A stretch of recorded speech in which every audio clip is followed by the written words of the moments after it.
Welcome back to Finnish Made Easier. Today we're going to be talking about partitive again. So this is my second video. In the first video, we talked about how to form partitive with different words. And in this video, I'm going to be talking about when to use it. Some general rules for if you're forming a sentence, when are you going to use partitive versus some other cases. So this will be really useful. If you haven't seen my video on how to form partitive, I would watch that. You should be able to understand the concepts I'm talking about today, but you might not understand why the words turn to the way they do. But I use some pretty simple examples for today, so it shouldn't be too bad if you haven't seen that. But I'd recommend watching it at some point so you know how to apply the things that you learn in this video. But yeah, so I want to talk about some of the general rules when you're forming a sentence when you might want to use partitive. I do want to note this won't be completely everything, all the cases that you use partitive in. I just want to cover some of the basic, very normal ones. I'll have some videos later that talk about maybe specific other kinds. And I'll maybe mention some of those at the end too. But when we're forming a sentence, as you've probably seen with other videos, or if you've seen in Finnish, a lot of words end in different cases. And oftentimes it's going to be the object of a sentence that has a case on it. So we have our subject and our object, like with a lot of these sentences like I'm eating food or I love Finland. I in all of these is the subject and these are the objects. So for most of these rules, we're going to talk about just how we know when to put our object into partitive. I wanted to start out with one that deals with everything, both subjects and objects though, is in Finnish, oftentimes, well almost always, after numbers, we're going to use the partitive case. So in English, we use plural after numbers. So if we want to say like 3 cats, for example, we have this cats in plural. And we even do this with like the number 0. If we want to say 0 cats or -3 cats. The only time we don't use plurals with the number 1, it's 1 cat. Finnish is the same way, except for instead of using plural, they use partitive. So every number besides 1, we're going to put in partitive. So for example, word 3 cats. We have here kolme, and then our word for cat is kissa. So we have to put kissa in partitive. Kissa, to put it in partitive, we just add another a. So we get kissa. So we have kolme, kissa. And that's going to be how you would say 3 cats. Kolme, kissa. I also want to note that this is also for if you're specifying an amount, that's not always necessarily a number. For example, if you wanted to say a couple cats, you'd probably also use pari kissa. Or if you wanted to say many cats, you'd probably say monta kissa, again in partitive. So definitely with numbers and usually with amounts as well. And I'll go over more examples of these after I go through everything, but just know after numbers is a huge use of singular partitive. That's one thing to note too, is there is plural partitive and singular partitive. We're going to use singular partitive, which is the one I talked about how to form in the last video. We're going to use that always when using it after numbers. So kind of a weird thing to get used to. You want to put it in plural, but you'll put it in partitive after numbers. So that's the first one. Like I said, these next ones are going to have to do with the object of a sentence. So usually our object will have some sort of case on it.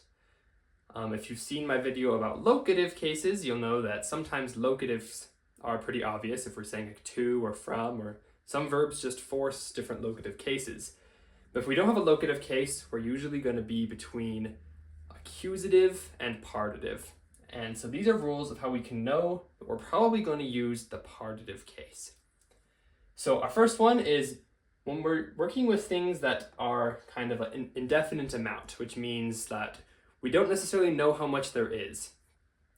There could be like a lot of it or not very much of it.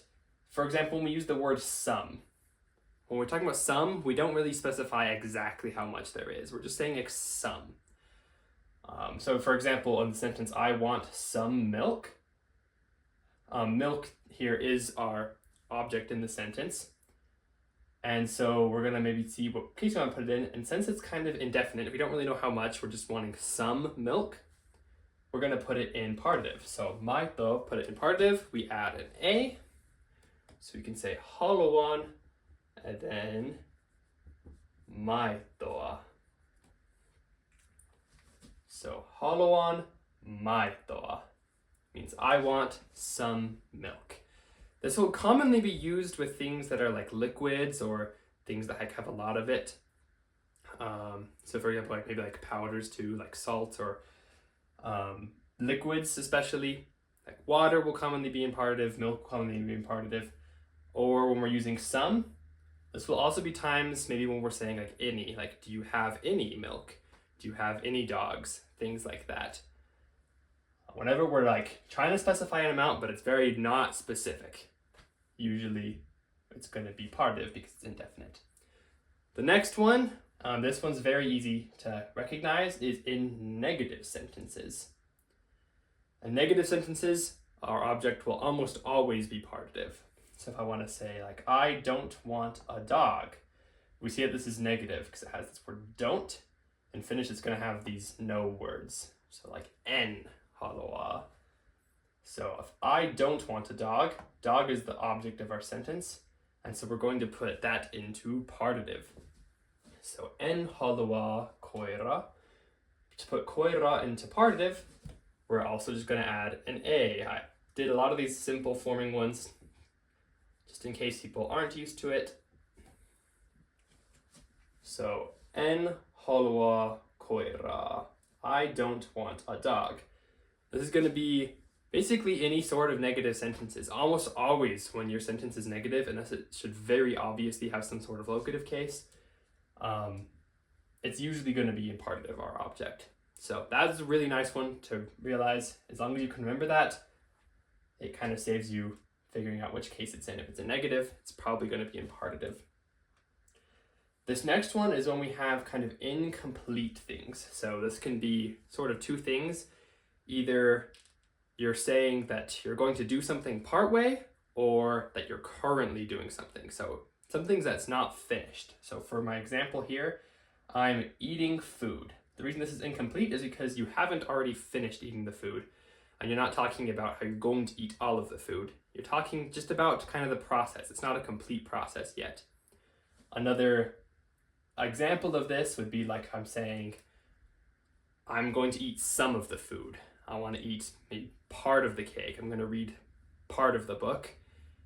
If you're trying to say that you're going to do a certain amount of something, but not all of it, that's also going to fall into this. So like the opposite of this would be like, I'm going to eat the whole cake. Or I already finished this. I read the book. I wrote this. Or I'm going to read the whole book. That's not going to be these. That's kind of the opposite of these. So whenever you're maybe currently doing something, or you're not really planning on like doing the whole thing, those both fall into this incomplete. So when that's the case, then our object will again be put into partitive. So if I'm saying I'm eating food, one way to say that, and you could word this a different way, but one way to say that is syön ruokaa with, again, two A's. We're going to change that ruokaa to ruokaa. So syön ruokaa. So I'm eating food. And this last one is kind of maybe fits into, the second to last one kind of fits into this last one a little bit, but I think it's still a useful one to consider. It's with a lot of different abstract types of verbs. They're going to be followed by their object in partitive. So for example, like I love Finland. Since love's kind of an abstract idea, oftentimes things that follow abstract ideas are in partitive. And this isn't a perfect rule. Sometimes there's other random cases, like a lot of times the word for to like, which is also kind of abstract, uses a certain locative case, but you can find out about that in my locative videos. But for a lot of abstract things, they're going to be followed by partitive, if it's not obviously anything else. So Suomi in this case, Suomi in partitive is Suomea. So if you want to say I love Finland, we have rakastan Suomea. And yeah, that one's for like a lot of abstract things, like maybe if you like speak a language, if you hate something, if you love something, a lot of these abstract ideas. And so, yeah, these are a lot of those general rules: indefinite, negative, incomplete, abstract. You might notice a lot of these are kind of the less grounded things. It's when things aren't complete, they're not super solid. Whereas in an accusative, I'll talk about in a later video, we're going to have things that are more complete, more solid. So that's one way I like to think of it. If you look at a lot of these things, they're very not grounded, a lot of kind of negative, when we aren't very solid on what we're talking about. We're talking in more abstract terms. That's kind of how you can easily recognize partitive. So when we have these indefinite things, negative things, incomplete things, I don't know, for me, these kind of follow some sort of a pattern. And partitive is used all the time. So hopefully this will also be something that sort of you can get used to as you hear it over and over again. This last one is something that's a little bit maybe harder to just like set a rule onto. It's just that certain verbs I call force partitive. So they don't necessarily follow any of these rules, but it's just that objects in sentences with these verbs will always be in partitive. So a good example of that is like to play a sport. That verb forces partitive. It doesn't necessarily always fit into any of these sentences, but that verb forces the partitive. So objects after that verb will have partitive. So for example, in the sentence I play hockey, we're going to have pelon ja kiekkoa. We're going to add that A onto there. So we get ja kiekkoa. So I play hockey, pelon ja kiekkoa. And again, that sentence maybe doesn't necessarily fit into any of these, but it's just that the verb to play forces partitive. So I'll have a list of verbs in the description. I'll have a document that kind of explains all this stuff again, and it will have a long list of pretty common verbs that force partitive. There's quite a few of them, so I just put a whole list in there if you want to look at them. It's good to memorize maybe ones that you use a lot, because they come up all the time, and sometimes you might be thinking, why is that in partitive? And it's just because of the verb. So it's really important to memorize a lot of those verbs, and if it's not one of those verbs, then you can use these general rules to see when it goes into partitive. And again, this isn't a perfect rule. There's always lots of exceptions, and it's definitely sometimes a hard thing to know exactly when you use partitive and not. But if you're following these general rules, you should definitely make a lot of sense when you're forming your sentences, and you should be able to understand most of the time why partitive is being used. So I'm going to switch up the board a little bit, and I'm going to put some more examples of sentences that use partitive, and we could just practice recognizing when the sentence goes into partitive and forming the sentence that way. So I'm going to switch up the board real quick and we can get into that. All right, I've switched up the board a little bit. So I've got some example sentences here and their Finnish sentences below them. This underlined word is the objects of these sentences that will be changing into partitive. And so hopefully as I go through these, you'll be able to see a little bit more concretely like why we're using partitive in these sentences and how they work. So hopefully this clears up any questions that came up in the last section. It's just for more examples, and you can try to understand them on your own before I explain them, or you can just watch me kind of go through them. So this first one, I don't eat chocolate. We have en, syö, and then suklaa. So this one we're going to be putting into partitive because it is negative. Since again, someone's saying I don't eat chocolate, that's a negative sentence. So we're going to put the object suklaa into partitive. This one ends in those two vowels, and so we're going to add ta. So partitive on chocolate is suklaata. So we would get, I'm going to redo that, s, en, syö, suklaata. So that's, again, partitive because it's a negative sentence. Almost always negative sentences will have their object in partitive. En, syö, suklaata. This next one, two people, kaksi, and then we're going to be using the word ihminen. And again, this one's because whenever we're using a number or a specific amount, the thing following the number will be in partitive. So ihminen, It's an N-E-N type, so it's going to go to ihmistä. Kaksi ihmistä. That means two people. Kaksi ihmistä. Hopefully that one's pretty clear. After numbers, you always use partitive. This next one, can I get some help? So I have can I get is saanko, and then apu. This one's going to be partitive because it kind of falls into that indefinite one where we have some help. Whenever we use this word some, that's usually a dead giveaway that we're going to be using partitive. Because we aren't like necessarily specifying, can I have two help? That wouldn't really make sense. But we're asking for some help. And when that's the case, we're going to use partitive. So saanko apua. Apua. Saanko apua. We're going to put that in partitive because we're using this word some. It's kind of the indefinite amount. This next one, I am reading a book.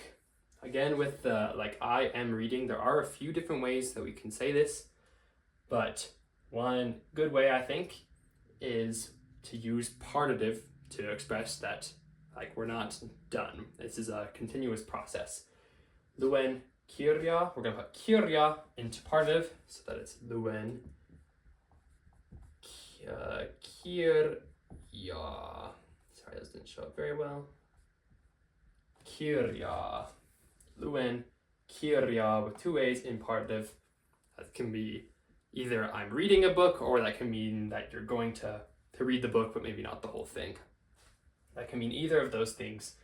It just kind of means it's not going to be a complete process no matter what it is. Either it's happening and it's not done, or you're going to do it, but you're not going to finish the book. You're just going to read part of the book.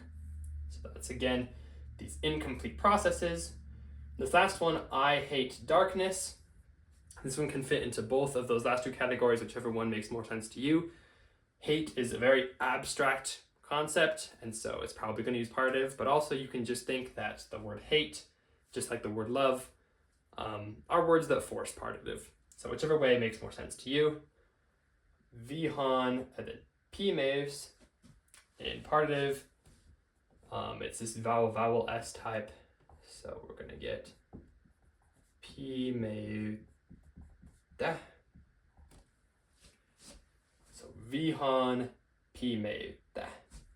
So yep, again, this one's kind of more abstract, and also you can just think that the word vihata forces partitive. Either one makes more sense to you. So yeah, hopefully that helped kind of to see all the rules again. When we're using these types of sentences, we're going to use partitive. And again, I wanted to mention that this isn't the only time that you use partitive. There are a few other places I'll talk about maybe in other videos. For example, sometimes with certain prepositional words that are in Finnish, they use partitive. Another very common one is certain expressions use partitive. So for example, maybe you've heard like hyvää joulua, like Merry Christmas, that uses partitive. Or just like when someone says good morning to you, or like good day, they might say like hyvää päivää, which is in partitive. So there are other places you'll see partitive, but these are the general rules for forming sentences. And again, there's going to be a really helpful document in the video description that will again go over these rules with even more examples if you want that, and there'll be a whole list of verbs that force partitive. So it'll be really useful. Hopefully after watching this video, you'll be able to be a little bit more confident on when to use partitive, and hopefully it cleared up some of your questions about why it appears in all these different places. So I hope you enjoyed it, and thank you for watching. If you have any questions, make sure to leave them in the comments and I'll try to answer those. But we'll see you in the next video. Heippa!